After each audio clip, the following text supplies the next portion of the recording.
Estamos aqui no capítulo 12 do livro do Gênesis e é aqui que começa a história mais conhecida entre o judaísmo, o islamismo e o cristianismo, que é o grupo que nós fazemos parte. A história do pai da fé, Abraão, grande homem de Deus. E vamos começar aqui logo no capítulo 12, aqui os pontos mais importantes, que tem aí o chamado de Abraão. E este chamado se dá quando Abraão habitava provavelmente na terra de Ur dos Caldeus, que era na região lá, chamada da região da Mesopotâmia, que hoje poderia ser aí o Irã, certo? Ou o Iraque, pessoal. Uma dessas regiões aí poderia ser a região em que Abraão habitava neste contexto, ok?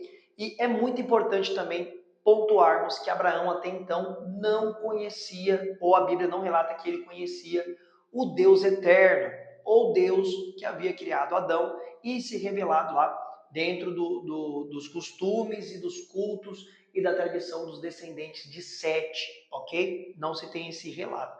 Mas Abraão, ele é descendente dos descendentes de Sem, um dos filhos de Noé, ok? É muito importante também frisarmos que quando Abraão ouve a voz de Deus chamar ele, Deus diz, sai da sua terra, da sua parentela e vai para uma terra que eu vou lhe mostrar. Farei de ti uma grande nação, abençoarei quem te abençoar e amaldiçoarei quem te amaldiçoar. E em ti, Abraão, serão benditas todas as famílias da terra. Aí você pode se perguntar, como assim todas as famílias da terra, né? Todos os povos, aí meus bonequinhos mais uma vez, né? Os bonequinhos mais uma vez. Como todas as famílias da terra serão abençoadas em Abraão, pessoal? Como que pode isso, né? Abrão ainda, né? Ainda é chamado de Abrão. Como todas as famílias da terra poderiam ser abençoadas em Abrão. Pessoal, de Abraão virão os patriarcas. Quem são os patriarcas? Ao longo da história chegaremos lá, mas já vou dar aqui um feedback para vocês. Os patriarcas são Isaac, Jacó e depois os 12 filhos de Jacó que se tornarão as 12 tribos de Israel. Esses são chamados de os patriarcas. E por que que em Abraão serão benditas todas as famílias da terra? Porque de uma dessas tribos, a tribo de Judá, né, um dos filhos de Jacó chamado Judá, vem quem? O leão da tribo de Judá, que é Jesus Cristo de Nazaré, que através de Jesus Cristo de Nazaré, todos os povos e famílias de todos os lugares do mundo foram alcançados para a salvação. E eles são descendentes de Abraão. Então, automaticamente, Jesus Cristo vem da descendência de Abraão. Por isso que em Abraão foram benditas todas as famílias da terra. Ok? Espero que você tenha gostado dessa interpretação. Então, Abraão é chamado, Deus o manda para a terra de Canaã, muitas pessoas não sabem disso. Ele é o primeiro a ir para a terra de Canaã e ter ela por possessão, ou seja, para ser da descendência dele. Quando Deus chama ele, diz que ele teria, através da descendência deles, a descendência de Abraão, os filhos de Abraão, que viria dele, né? Seria como as estrelas do céu, que não daria para contar, como a areia da praia. Mas lembrando que Abraão já era velho de idade, e Sarai, não era Sara ainda, depois Deus vai mudar o nome dela, Sarai também era velha em idade, e além de ser velha, era estéril, não poderia gerar filhos, pessoal. E Deus faz essa promessa para Abraão, e é importante você entender que quando Deus manda ele sair do meio da terra dele, da parentela dele, a peregrinação que esse homem ia ter que enfrentar, pessoal, era aproximadamente de 870 quilômetros. Você imagina você ter que andar a pé, muitas vezes naquele contexto no lombo do jumento, com as suas cargas, né?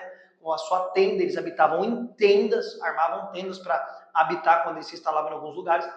Nesse contexto, você tem que viajar levando tudo isso no lombo de um jumento, quase 1000 quilômetros. Gente, é muita coisa. Se para fazer um trajeto hoje de carro ou de ônibus de 1000 quilômetros é uma eternidade, de avião é longe, demora algumas horas, você imagina a pé em uma região montanhosa, não era plano, com tanta dificuldade. E é interessante que Abraão poderia dar muitas desculpas, Abrão, ele não deu desculpa alguma, simplesmente ouviu a voz desse Deus que para ele no primeiro momento era estranho, acatou a ordenança desse Deus e partiu para essa peregrinação aqui, que nós nem sabemos quanto tempo demorou ao certo para ele chegar nas terras de Canaã, ok? E ele foi aí para essa peregrinação, tendo tudo para ser enfrentado, fome, ladrões que tinha já naquele contexto, dificuldades, clima e tudo, mas ele foi lá para essa terra e chegou lá e começou a habitar nesta terra.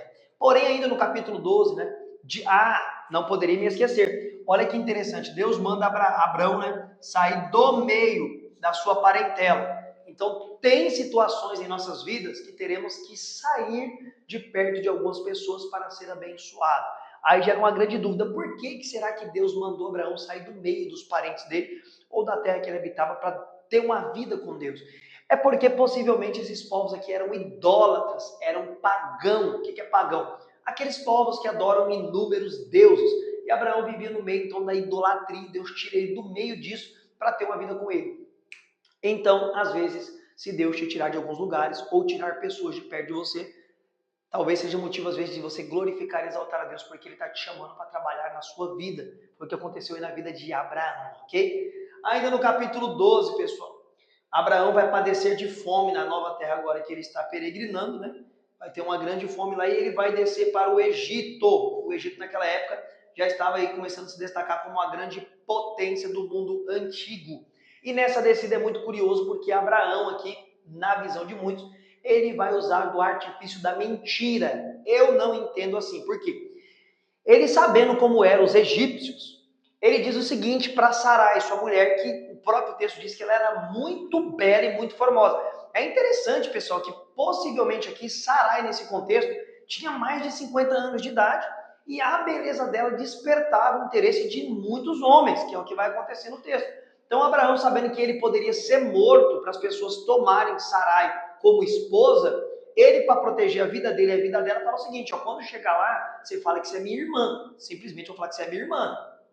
E muitas pessoas falam que Abraão mentiu. Mas se eu te falar que ele não mentiu, na verdade, Sarai, ela é meia-irmã de Abraão. Ela é filha por parte de pai de Abraão. Ou seja, na verdade, o texto não está errado. Ela é meia-irmã de Abraão, nasceu por parte de pai da família de Abraão. Então, eles eram meio-irmãos. E isso era muito normal no contexto lá do Velho Testamento, a ideia do incesto. Tanto que tudo começou com incesto. No começo, como eu falei, era irmão com irmã, tio com tia, era tudo misturado, até que se povoou a terra e depois Deus proíbe o incesto de irmão com irmã, ok? E chegando lá, não dá outra, realmente, a beleza de Sarai desperta o interesse dos egípcios, eles capturam ela, levam até Faraó, e Faraó coloca ela, que dá a entender, no harém, aquele lugar que ficavam as mulheres ali de Faraó, as mulheres que ele poderia ter contato. Mas o texto não deixa entender se Faraó teve algum tipo de relação com ela.